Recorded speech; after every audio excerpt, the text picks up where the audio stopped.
और ये है सबसे इम्पोर्टेंट, सबसे बड़ा फाइलम जिसका नाम है कॉर्डाटा। कॉर्डाटा जो है ये बहुत बड़ा है, इसमें तमाम बड़े जानवर आते हैं और हम लोग भी शामिल हैं, वी आर और कॉर्डेट्स। ठीक है, तो हम लोग इसके बारे में भी डिटेल आगे देखते हैं, जो इनकी खूबियां हैं। अब बहुत गौर से समझ लो, कॉर्डाटा जो फाइलम है, इस फाइलम की जो कैरेक्टरिस्टिक्स है, जो सबसे अहम कैरेक्टरिस्टिक्स हैं, वो ये 4 हैं, दीज 4। कॉर्डाटा में हमेशा ये 4 पाई जाएंगी। अगर ये 4 खूबियां पाई जाती हैं तो आंख बंद करके बोल दो कि वो क्या है, वो कॉर्डेट है, यानी कॉर्डाटा फाइलम का एनिमल है। 4 क्या क्या है? एक, इसमें नोटोकॉर्ड पाया जाएगा। एक, डॉर्सल होलो नर्व कॉर्ड पाया जाएगा। उसके बाद पेयर्ड फेरेंजियल गिल स्लिट्स पाए जाएंगे और पोस्ट एनल टेल पाया जाएगा। ये 4 चीजें पाई जाएंगी तो वो फाइलम कॉर्डाटा का एनिमल है। अब ये चारों क्या है ऐसे समझ में नहीं आएगा, अच्छा से देखो, डिटेल थोड़ा नक्शे में देखो। ये मान लो एक कॉर्डेट का एम्ब्रायोनिक स्टेज की हालत है, जब वो छोटा बच्चा एम्ब्रायो है, एकदम बिल्कुल एम्ब्रायो की हालत में है, तब की ये तस्वीर मान लो। किसी का भी हो सकता है, इंसान, इवन इंसान भी हो सकता है, कोई भी हो सकता है। एम्ब्रायोनिक हालत में एक ऐसी बनाया गया है समझाने के लिए। देखो ये 4 चीजें जो हमने बताई, वो 4 चीजें यहां कैसे नजर आ रही हैं। सबसे पहली चीज हमने कहा था कि उसमें नोटोकॉर्ड पाया जाएगा। नोटोकॉर्ड, ये देखो, ठीक है, नोटोकॉर्ड, इसी वजह से इसका नाम कॉर्डाटा है। तो नोटोकॉर्ड क्या है? एक, ये नोटोकॉर्ड होता कैसा है? सॉलिड, खोखला नहीं होगा, सॉलिड रड लाइक सॉलिड, ठीक है, स्ट्रक्चर है। और कहां होता है ये? Dorsal side of the body के डॉर्सल साइड। अच्छा, डॉर्सल साइड किसको बोलते हैं? किसी भी जानवर का जो पेट का साइड के इधर का जो है ना, ये वेंट्रल साइड है, और पीछे की तरफ, पीठ की तरफ का जो हिस्सा है वो डॉर्सल साइड है। ठीक है, वेंट्रल, डॉर्सल। जिस तरह हम लोग इधर लेफ्ट राइट करते हैं, इधर लेफ्ट इधर राइट, उसी तरह यहां भी ये वेंट्रल और ये डॉर्सल। तो डॉर्सल साइड में, पीठ की तरफ डॉर्सल साइड में ये नोटोकॉर्ड होता है। और यहां पर देखो, ये कहां है? यहां पर है, ये दिखाई दे रहा है, ये देखो,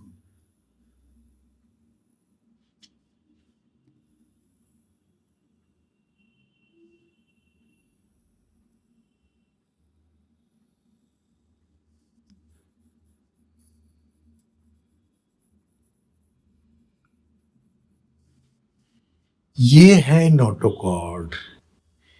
एक सॉलिड रड होता है, एक सॉलिड रड टाइप की एक शक्ल होती है जिसको नोटोकॉर्ड कहते हैं। बस इतना ही याद रखो, क्या है वो सब बात की बात है।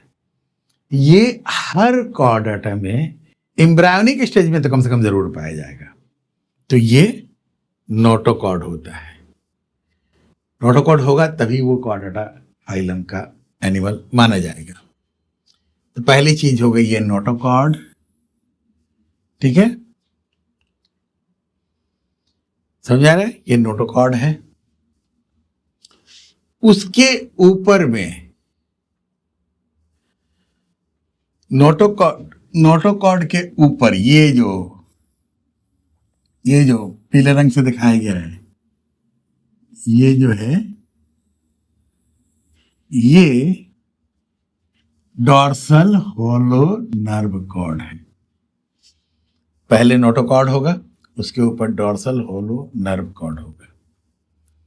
क्लियर हो गया? यही आगे चल के जब ये डेवलपमेंट होगी, तो एम्ब्रायो का हालत है, जब ये डेवलपमेंट होगा इसका, तो इसका जो सामने का हिस्सा, नर्व कॉर्ड का सामने का हिस्सा बन जाएगा ब्रेन, और पीछे का हिस्सा बन जाएगा स्पाइनल कॉर्ड, हराम मगज। ठीक है, तो ये दिमाग और हराम मगज बन जाएगा इससे। तीसरा है फेरेंजियल गिल्स स्लिट्स।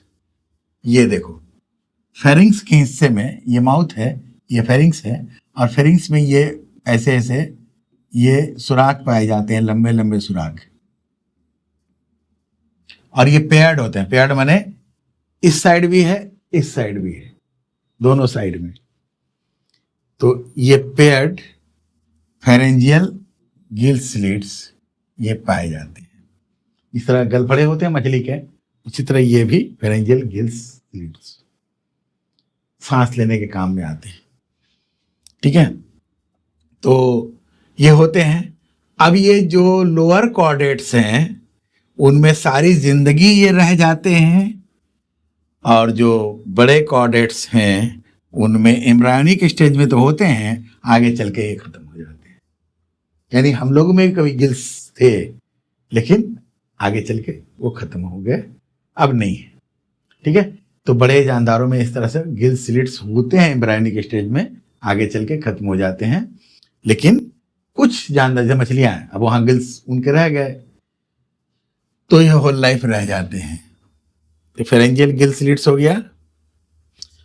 और लास्ट 4 चीजें बताए ना, पहले नोटोकॉर्ड, दूसरा नर्व कॉर्ड, तीसरा फेरेंजियल गिल स्लिट्स, और चौथी चीज है post anal tail. Post anal tail क्या है? देखो, ये है इसका माउथ, यहां है माउथ, और ये है हजमी नली इसकी, और यहां पर है एनस। हजमी नली के 2 साइड में, एक तरफ माउथ होगा, एक तरफ एनस होगा। ठीक है, और एनस के बाद, यहां एनस खत्म हो गया, एनस के बाद ये जो हिस्सा है, ये हिस्सा क्या है? एनस के बाद जो हिस्सा लंबा निकला हुआ रहेगा, आगे की तरफ पीछे की तरफ निकला हुआ रहेगा, उसको कहते हैं दुम। पोस्ट एनल का मतलब क्या? पोस्ट का मतलब बाद। ठीक है, प्री मैंने पहले, पोस्ट मैंने बाद। तो पोस्ट एनल यानी एनस के बाद, टेल दुम, ऐसी दुम जो एनस के बाद हो। देखो, पोस्ट एनल टेल का मतलब क्या हुआ? एनस के बाद दुम। देखो, जितने भी गैर रीढ़दार जानवर हैं, बगैर रीढ़ की हड्डी वाले जानवर, जो भी इससे पहले हम लोग पढ़ चुके हैं, सब में क्या होता है? उनके बॉडी के एक सिरे पर मुंह होता है और दूसरे सिरे पर एनस होता है।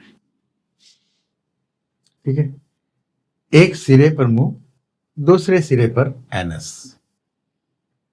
लेकिन कॉर्डेटा फाइलम के जो जानवर हैं उनमें क्या होता है? मुंह और एनस के बाद में दुम होती है। किसी भी जानवर में देख लो, गाय, एक गाय को देखो, गाय का मुंह है, एनस है, और एनस के बाद दुम है। क्लियर समझ में आ जाएगी। कोई भी और जानवर का देख लो, चूहे को देखो, मुंह है, एनस है, और एनस के बाद दुम है। तो पोस्ट एनल टेल, अब उम्मीद समझ में आ गई होगी बात।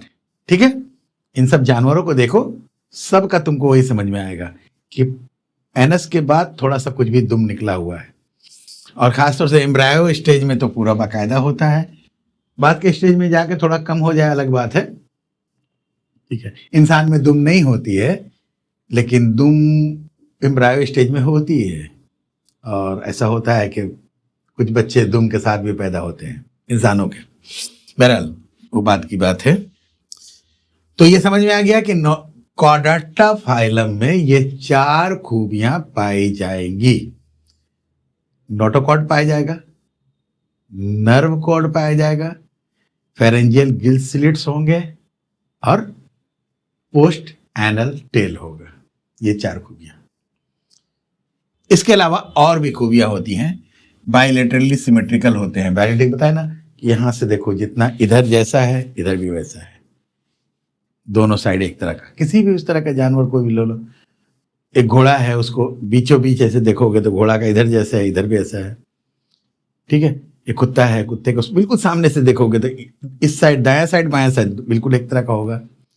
इसको बोलते हैं बायलेटरली सिमेट्रिक। अच्छा, ऑर्गन सिस्टम लेवल होता है ऑर्गेनाइजेशन का, यानी देखो सेल से बनता है टिश्यू से बनता है टिश्यू सिस्टम, फिर उससे बनता है ऑर्गन। और ऑर्गन यानी कि हाथ, पांव, आंख, दिल, जिगर, जो भी, ये सारे हमारे ऑर्गन्स हैं। ऑर्गन्स से आपस में मिलने से बनता है सिस्टम, जैसे कि हमारा निजाम हाजमा यानी कि डाइजेस्टिव सिस्टम। अब उसमें इसोफेगस है, स्टोमक है, आते हैं, तो हो गया। उसी तरह सर्कुलेटरी सिस्टम, तब इसमें दिल है, नलियां हैं, आर्टरीज, वेन है। तो ऑर्गन्स के मिलने से बनता है ऑर्गन सिस्टम, और बहुत सारे सिस्टम मिलकर हमारा पूरा बॉडी। तो इनमें ऑर्गन सिस्टम पाया जाता है। क्लोज सर्कुलेटरी सिस्टम होता है, यानी कि खून जो है हमेशा नलियों के अंदर से ही गुजरता है। खून जो है हार्ट से निकल के आर्टरी में गया, आर्टरी से होकर के कैपिलरीज में गया, कैपिलरीज से होकर फिर वापस वेन्स में गया, और वेन्स से होकर के फिर वापस दिल में आ गया। क्लोज्ड है। वेंट्रल हार्ट है, वेंट्रल हार्ट बताया ना, डॉर्सल मैंने पीठ की तरफ, वेंट्रल मैंने पेट की तरफ। तो हार्ट हमारा किधर है? इधर है। वो जो बाकी जो बगैर रीढ़ वाले जानवर जो देखे हैं हम लोग इससे पहले बाकी फाइलम्स में, उनमें हार्ट कहाँ होता है? पीछे की तरफ होता है, डॉर्सल हार्ट होता है। हम लोगों में हार्ट कहाँ है? वेंट्रल है, सामने की तरफ है। खून में आरबीसी होता है, और वो कहाँ होता है? उसमें क्या होता है? आरबीसी में हीमोग्लोबिन पाया जाता है, इसलिए हमारा खून लाल होता है। कॉर्डाटा फाइलम का कोई भी जानवर उसका खून लाल होता है। बाकी देखोगे दूसरे, जैसे चिंगड़ी का खून नीला होता है, ऑक्टोपस का खून ब्लू होता है, नीला होता है, ठीक है। अच्छा, डाइजेस्टिव सिस्टम जो है वेल डेवलप्ड होता है, बहुत डेवलप्ड होता है। एक्सक्रीशन किडनीज के जरिए होता है। हमारे कॉर्डाटा फाइलम के अंदर किडनीज होते हैं, किडनी के गुर्दे के जरिए एक्सक्रीशन का अमल होता है, अखराज का अमल होता है। अच्छा, अब ये कॉर्डाटा फाइलम इतना बड़ा है कि पहले तो इसको 3 सब फाइलम में बांटा गया। सब फाइलम 3, एक का नाम है यूरोकॉर्डाटा, एक का नाम है सिफालोकॉर्डाटा, और एक का नाम है वर्टिब्रेटा। पहली बात समझ लो कि ये दोनों कोई इंपॉर्टेंट नहीं है, इनको पीछे दिमाग नहीं खराब करना है, बस खाली नाम समझ लो, नाम याद रखो कि एक सब फाइलम है यूरोकॉर्डाटा, एक है सिफालोकॉर्डाटा, ठीक है। असल जो हम लोग को पढ़ना है वो है वर्टिब्रेटा। नाम से ही समझ रहे हो, वर्टिब्रेटा यानी कि जिसमें वर्टिकल कॉलम पाया जाता है, रीढ़ की हड्डी पाई जाती है जिन जानवरों में। तो पहले यहीं पर एक और सब फाइलम था हेमिकॉर्डाटा, अभी हेमिकॉर्डाटा निकाल के अलग फाइलम बना दिया गया है। तो ये 3 सब फाइलम हैं। तो अभी जो बताया यूरोकॉर्डाटा, इसका ये एग्जाम्पल है बस, और ये है सेफालोकॉर्डाटा, ठीक है। इसका एग्जाम्पल खाली देख लोगे, ब्रैंकियोस्टोमा, और इसका एग्जाम्पल जो है एसिडिया, बस और कुछ नहीं। मेन हम लोग को जो पढ़ना है असल में वो है वर्टिब्रेटा। वर्टिब्रेटा यानी वो सब फाइलम है कॉर्डाटा फाइलम का, जिसके जानवरों के बीच अंदर रीढ़ की हड्डी पाई जाती है। हमारी जो पीठ में एक हड्डी है, इसको रीढ़ की हड्डी बोलते हैं, या इंग्लिश में वर्टिब्रल कॉलम बोलते हैं। ये वर्टिब्रल कॉलम कोई सॉलिड हड्डी नहीं है, बल्कि छोटे छोटे छोटे टुकड़ों से मिलकर बनी हुई है। ये देखो छोटे छोटे टुकड़ों से मिलकर बनी हुई है। एक एक टुकड़े को वर्टिब्रा बोलते हैं और ये सारे वर्टिब्रा आपस में मिल करके एक वर्टिब्रल कॉलम बनाते हैं। अगर सॉलिड हड्डी होती तो हम लोग झुक नहीं पाते, तो ये स्प्रिंग की तरह काम करती है। अलग अलग टुकड़े टुकड़े हैं और इसको हम लोग वर्टिब्रल कॉलम कहते हैं।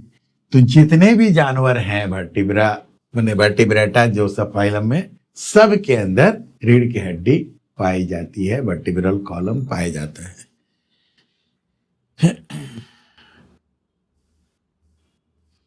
यहां पर देखो, ये है एक घोड़े का जो जो इंडोस्केलेटन उसका। यहां पर देखो ये रीढ़ की हड्डी है, दिखाई दे रहा है ना, उसके रीढ़ की हड्डी टुकड़े टुकड़े टुकड़े टुकड़े जुड़े हुए होते हैं। तो बोनी स्केलेटन होता है, हड्डियों का ढांचा होता है, सर होता है, बाकायदा सर पाया जाता है, ठीक है। सर्कुलेशन, क्लोज सर्कुलेशन होता है, ब्रेन बहुत डेवलप्ड होता है, सेंस ऑर्गन्स होते हैं, आंख नाक कान, ये सेंस ऑर्गन्स पाए जाते हैं, और मस्कुलर हार्ट होता है, वेंट्रल सामने की तरफ, ठीक है। इसका भी देखो कि यहाँ पर हार्ट होता है, किडनीज होते हैं, और उसके बाद पेयर्ड अपेंडेजेस होते हैं, यानी कि जोड़े जोड़े पैर जो है, अपेंडेज जो है, एक जोड़े, दो जोड़े, जोड़े जोड़े पाए जाते हैं।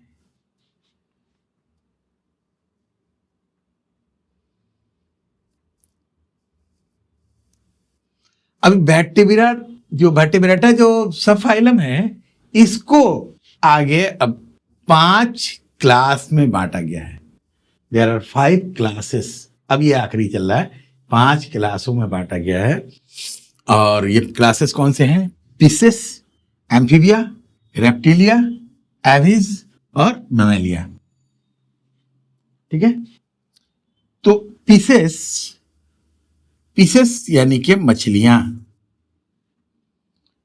एम्फीबिया यानी कि जलथली जानवर, यानी कि जो पानी में और पानी और खुशकी दोनों जगह इजीली रह सकते हो, और वैसा जानवर मेढक है, ठीक है। मेढक और उस ग्रुप के जितने भी जानवर हैं, वो जो पानी में भी उतने ही इजीली रह सकते हैं, जमीन पर भी उतने ही इजीली रह सकते हैं, उन्हें कोई प्रॉब्लम नहीं है, इनको एम्फीबियंस बोलते हैं। उसके बाद रेप्टिलिया यानी रेंगने वाले जानवर, छिपकली, घड़ियाल, कछुआ, सांप, दीज आर रेप्टिलियंस। उसके बाद एविज यानी उड़ने वाले परिंदे, ठीक है। और उसके बाद मैमेलिया यानी कि वो जानवर जो अपने बच्चों को दूध पिलाते हैं। These are 5 classes of vertebrata.